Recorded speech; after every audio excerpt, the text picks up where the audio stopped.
not able to participate today. I wish him a full and speedy recovery. Our first witness is Shirley Weber. She is the California Secretary of State, position she has held since December of 2020, a newbie. She previously served as a member of the California State Assembly, representing the 79th Assembly District, including portions of San Diego, after having been elected in 2012. Before that, she served on the San Diego Board of Education as a professor of African American Studies at San Diego State University. She received her PhD in communications as well as her master's and bachelor's degrees from UCLA. Secretary Weber, you are now recognized for 5 minutes.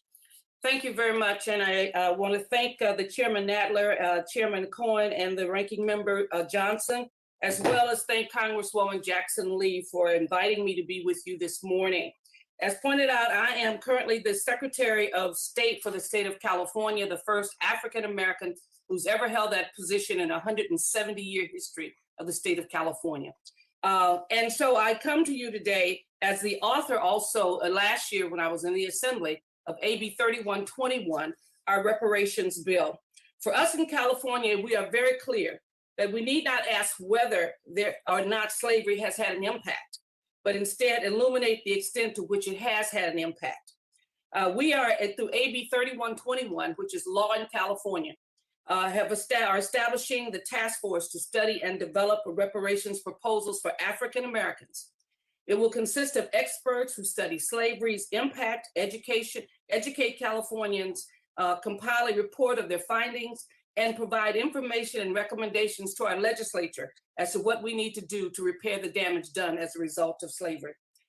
The body that will exist, the task force, it will encompass experts in fields such as history, ethnography, law, and civil rights. But more importantly, the body will consist of those who understand how we as Californians still reap the consequences of slavery, both nationally and in our own state. California's history with slavery is often not well known, but between the statehood in 1850 and the end of slavery in 1865, California, though named a free state, had many laws and rules and regulations that basically made it a haven for slavery. California legislature authorized Southern slaveholders to hold persons in bondage so long as they entered the state under an enslaved property state. We did not provide sanctuary to any slave who was basically seeking freedom. In 1852, we adopted the most harsh fugitive slave law in the country, encompassing state and local law enforcement or authorities to enforce self-emancipated persons living within the state back into slavery. The California Supreme Court ordered fugitive slaves, as in the case of Archie Lee, to return to its enslavers in direct violation of California's law. And until the end of the Civil War, California's city, county, and law enforcement authorities enforced the fugitive slave law. They enforced also a contract labor system that was no more than a slaveholder's effort to maintain their slaves in bondage. In other words, California state, county, and city authorities actively supported the institution of Black slavery, both within and beyond the borders of California. So this history is often not a part of California's lore, that we somehow or another believe that California was this free state and had no discrimination that existed in the state of California. But it should be noted not only that every attempt that has been made by African Americans to attain wealth that was enjoyed by others has been met with violence in this nation. Not only involved the Black Wall Street in Oklahoma, but also the Allensworth story in California. We have not only taken away the good part, that African Americans had started, but the campaign of terror met by African Americans has tactics such as fear-mongering, lynchings, discriminatory voting laws, lower wages, denied home ownership, and these tactics have led to inequalities and the reality in California. According to Governor Newsom in 2020 State of Black California, that we make up only 8% of California's population, yet we make up 43% of the homeless population in California. We also make up only 5.6% of the male population of California, yet we make up 28% of those who are incarcerated, Black men who are incarcerated. So the recent population and also shows us by any indication that African-American children, despite the fact that they have been in California for many years, continue to perform at the lowest level that's possible. And of course, COVID has emphasized to all of us, the COVID-19, just the disparities that exist in California in terms of the deaths and the health system that has failed us all. In sum, the age of enslavement, both in California and across the nation, birthed a legacy of racial harm and inequality that continues to impact the conditions of Black life in California. People have suffered various injuries and losses through the malicious culpability, negligence, and conduct of others that have the right to, and we have the right to redress. Interestingly enough, we have had reparations in many areas throughout in California in this nation, and yet none have felt the need to provide it for African Americans. The task force is currently being established. We hope that the recommendations that will come forth will be recommendations that will begin to repair the damage done to us in California. By no means does this mean that there should not be federal reparations in any sense. The law clearly states that. But out of all due respect, Californians can no longer wait for the national government to do its job. We believe that we must do what is necessary for Californians and be an example of what can happen in this nation when there is serious discussions and research done on African Americans and the impact of slavery. We hope that the nation will join California in forming a task force to be able to address the issue of reparations and the damage that has been done and continues to be done as a result of engagement in slavery. Thank you so very much.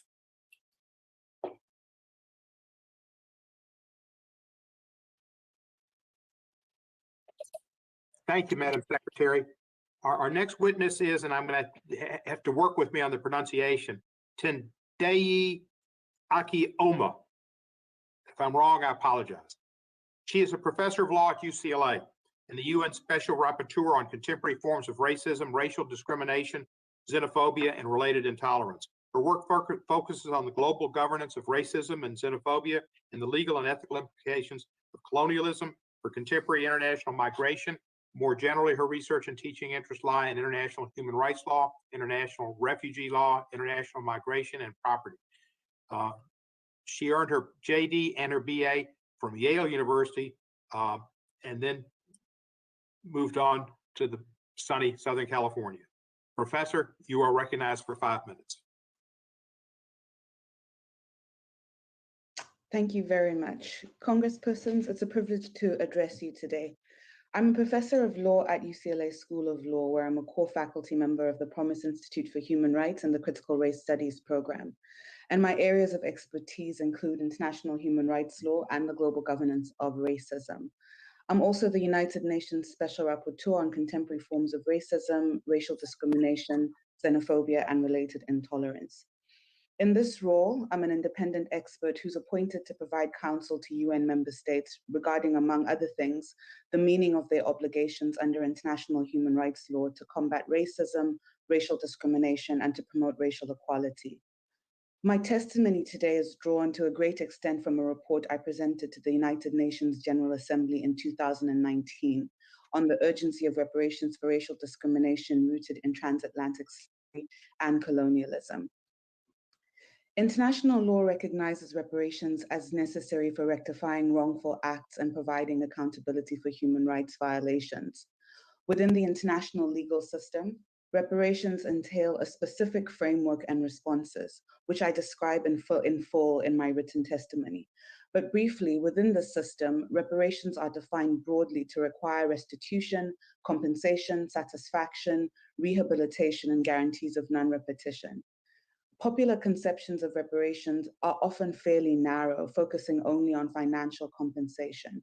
But by contrast, the international system places emphasis on a more comprehensive approach, according to which financial compensation may certainly be necessary, but not sufficient. Other required measures may include transforming the political, economic, and social institutions and mechanisms for disclosing truth and restoring dignity for those subject to racial subordination resulting from legacies of enslavement. Notably, general measures such as social welfare programs that benefit racially subordinated groups, including people of African descent, that are pursued in the ordinary conduct of government are not a substitute for reparations. Fulfillment of state reparative responsibilities requires tailored interventions that are rooted in acknowledgement of the underlying harm of violations these interventions seek to remedy. In the context of racial discrimination rooted in slavery, reparations address two sets of human rights. First, the historic racial injustices of slavery that remain largely unaccounted for today. And second, the contemporary racial discriminatory effects of structures of inequality and subordination that have resulted from failures to redress the racism of slavery and of colonialism. There's broad consensus in the international community that the abolition of the transatlantic slave trade and slavery in general did not terminate the racially discriminatory structures built by those practices. And the consensus is that transatlantic slavery and colonialism remain among the root causes of racism, racial discrimination, xenophobia, and related intolerance against Africans and people of African descent. As a result, in addition to implicating individual wrongful acts in the past, reparations for slavery implicate entire legal, economic, social, and political structures that enabled slavery and which continue to sustain racial discrimination and inequality today. This means that the urgent project of providing reparations for slavery requires governments not only to fulfill remedial obligations resulting from specific historic wrongful acts, but also to transform contemporary structures of racial injustice and of inequality and discrimination that are the product of centuries of slavery. National commissions, such as those proposed by HR 40, are well positioned to tailor recommendations to the specific legal contexts which sustain racial inequality. In the United States, the history of transatlantic slavery has left an indelible mark. The continued presence of racism, racial discrimination, ideologies of racial superiority in US legal, political, social, and economic structures underscores the interconnection between the historical wrongs of slavery and contemporary injustices. I've joined other UN experts in noting that reparations are not just useful mechanisms for fulfilling moral or political obligations. Rather, reparations for slavery are an integral part of fulfilling the international legal mandate to eliminate racial discrimination. The United States is not exempt from these responsibilities, and HR 40 would represent important progress in fulfilling its obligations under international law. Reparations for racial discrimination rooted in the transatlantic slave trade have proven controversial in the countries that bear the greatest responsibility for the associated violation. In cases where states have pursued reparations for slavery and colonialism, they have done so in racially discriminatory ways. Notable historical examples exist where whites who have profited and benefited for the most from chattel slavery and colonialism received monetary compensation, while non-whites in their nations were partially or wholly left without redress. The Reparations Commission proposed by HR 40 presents an opportunity for the United States to show international leadership on what can be achieved when sufficient political will exists to remedy historic and persisting racial injustice associated with the enslavement of people of African descent. Among the most significant barriers to the pursuit of reparations for people of African descent in the United States and elsewhere is the absence of comprehensive accounting of the harms of slavery. And the Reparations Commission would provide the foundation for this accounting. Thank you very much.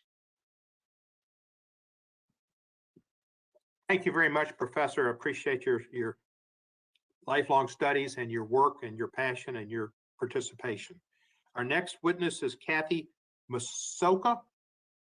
Ms. Masoka is co-chair of NICI for Civil Rights and Redress. Since 1971, she's worked on youth, workers, housing, and redress issues in the Little Tokyo section of Los Angeles.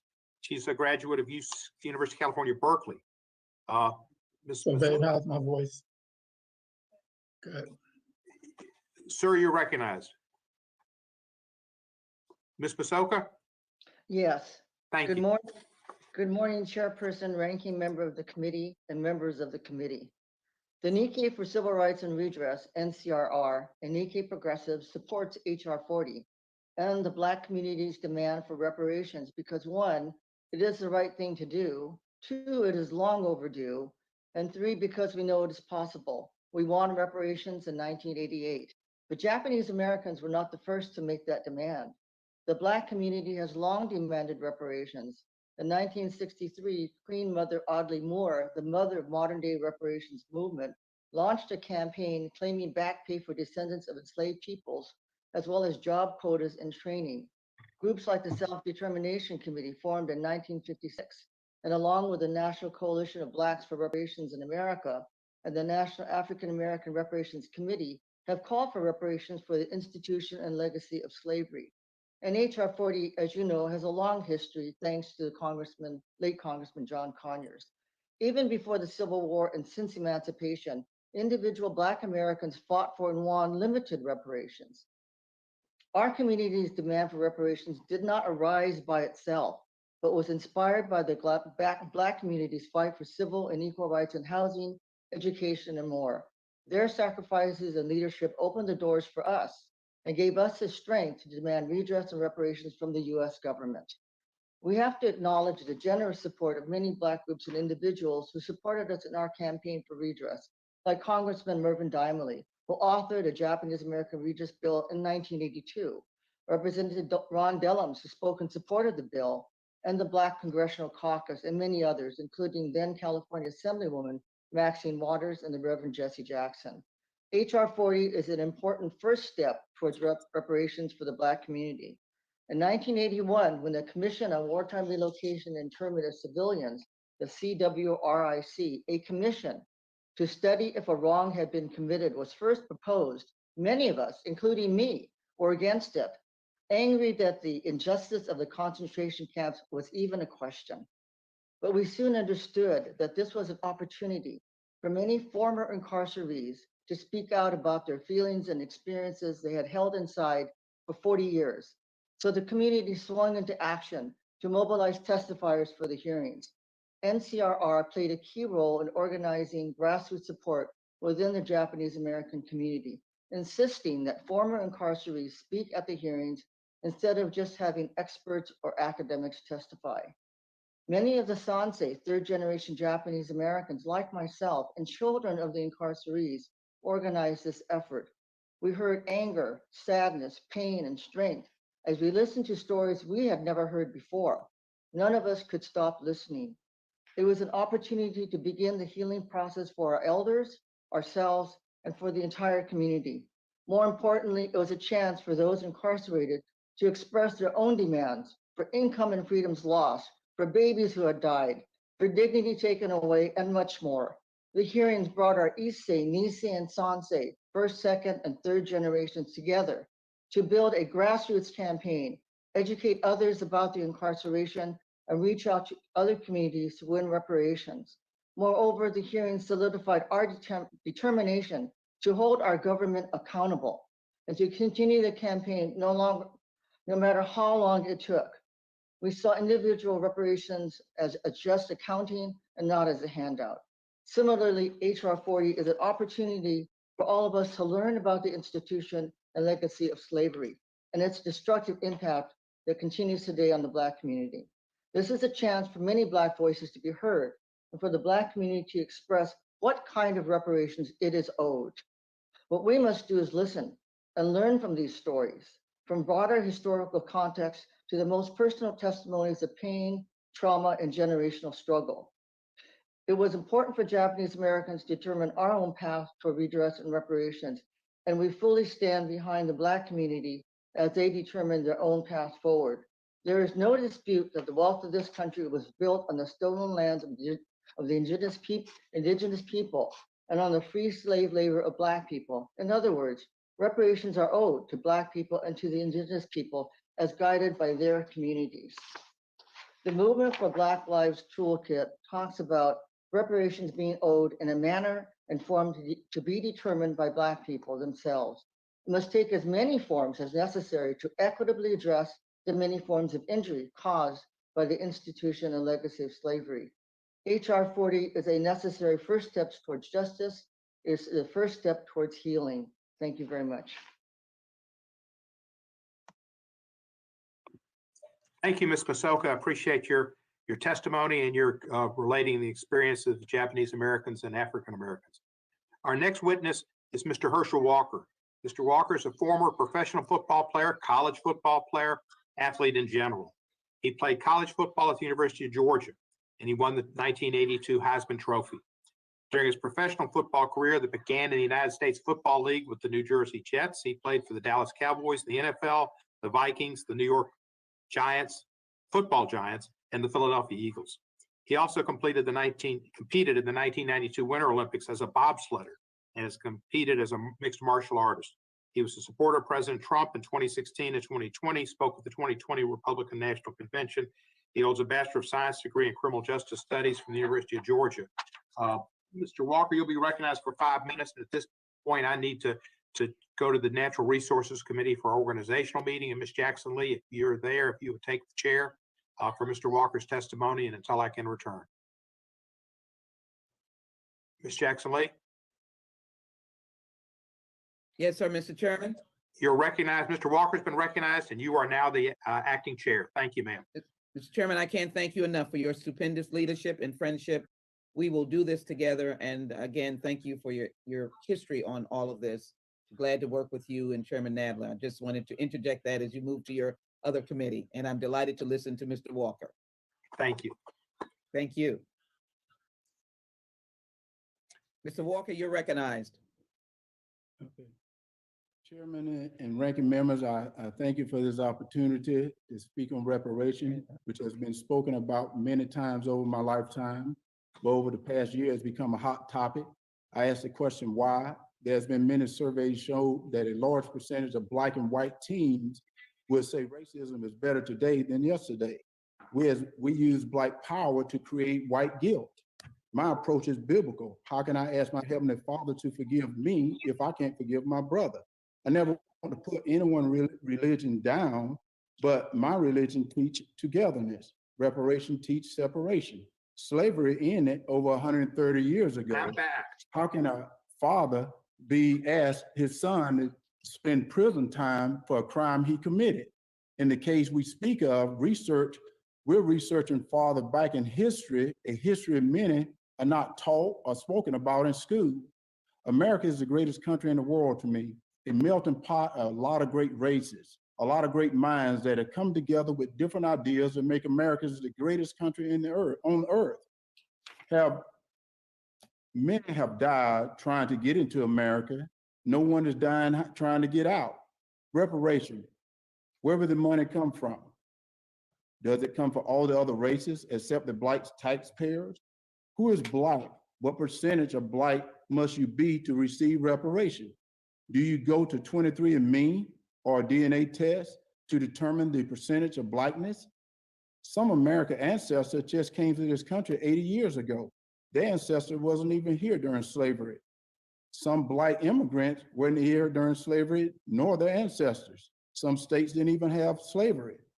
We as Black Americans have always wanted what the Constitution stated, all men, Black, white, and today Latino, Asian, Italian, etc., should be guaranteed the alienability rights of life, freedom, and the pursuit of happiness.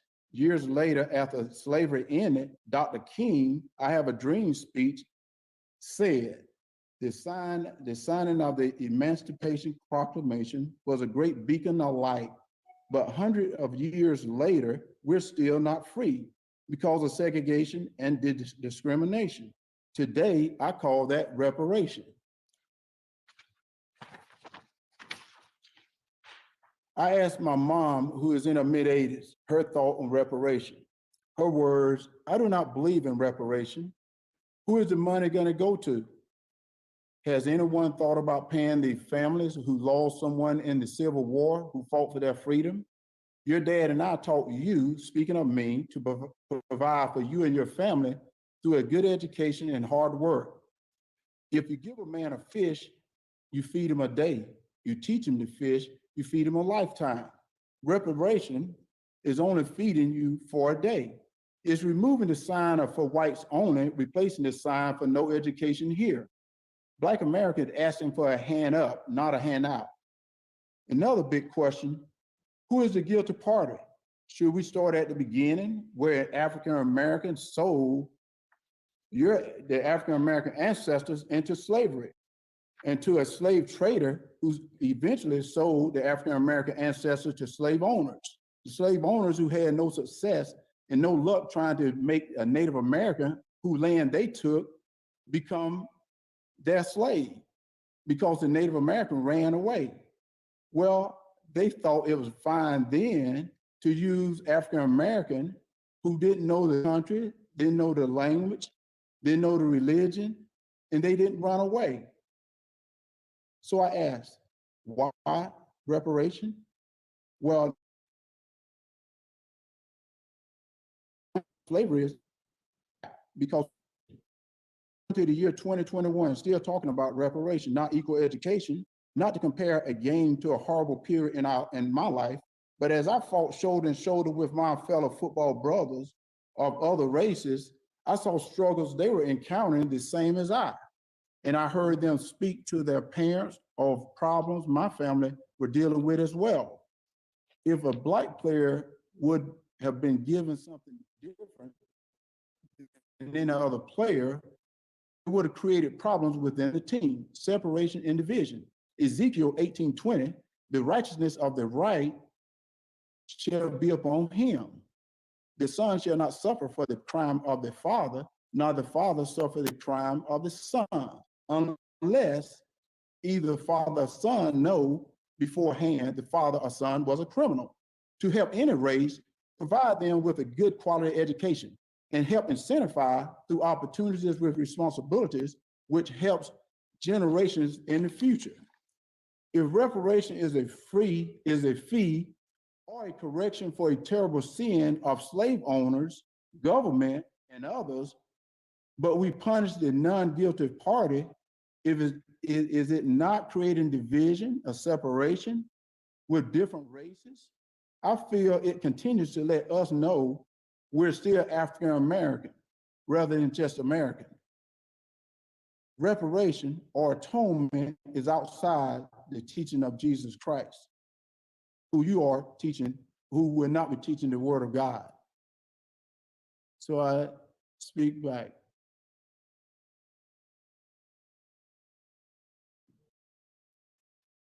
Thank you very much, Mr. Walker, for your testimony. I'm delighted to now be able to introduce our next witness is Mr. Cam Howard. Mr. Howard is the male co-chair of the National Coalition of Blacks for Reparations in America, or NCOBRA.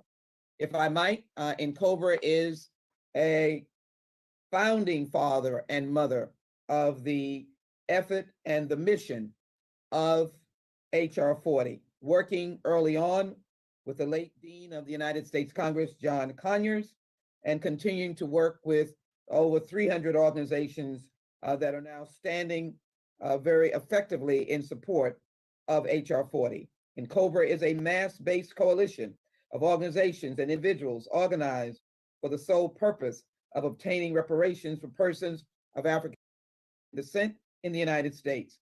He is a Chicago businessman and real estate investor and a longtime activist on the issue of reparations and reparative justice. I think it is important to take note of the fact that Mr. Howard is a businessman, an investor, but he's also someone who understands pulling yourself up by the bootstraps works when you have boots. In 2015, as a member of the National African American Reparations Commission, he led a team